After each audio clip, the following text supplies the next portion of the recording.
সরস্বতী পুজোর জন্য খুব ইজি দুটো হেয়ারস্টাইল তোমাদের সাথে শেয়ার করছি, যেটা যে কেউ চাইলেই 5 মিনিটের মধ্যে ক্রিয়েট করতে পারবে। এর জন্য সবার প্রথমে চুলটাকে আঁচড়ে মিডিলে সিধি করে নেব।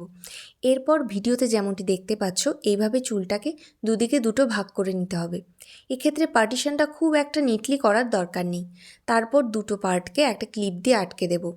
এরপর একটা পার্ট থেকে সামনের কিছুটা চুল ছেড়ে পেছন দিক থেকে আরেকটা পার্ট বের করে নিচ্ছি, আর সামনের চুলটাকে একটা ক্লিপ দিয়ে আটকে দিলাম। এবার পেছনে যে পার্টটা রেখেছিলাম সেটাকে আবার দুটো ভাগ করে একে অপরের সাথে টুইস্ট করতে থাকবো। তারপর ঠিক এইভাবে পিঞ্চ করে চুলটাকে ফোলাতে থাকবো এবং একটা ক্লিপ দিয়ে সিকিওর করে দেবো। অপর দিকেও সেমভাবে দুটো ভাগ করে টুইস্ট করে সিকিওর করে দেবো। এবার সামনে যে চুলটা রেখেছিলাম সেটাকে একটা কার্লারের সাহায্যে কার্ল করে নেব। এবার পেছনে যে চুলটা খোলা অবস্থায় আছে সেখান থেকেও কিছুটা চুলকে শুধু নিচের অংশটা কার্ল করে নেব।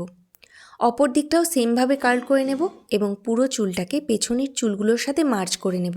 তোমরা চাইলে এভাবেও রাখতে পারো বা কানের নিচে কিছু ফুলও অ্যাড করতে পারো।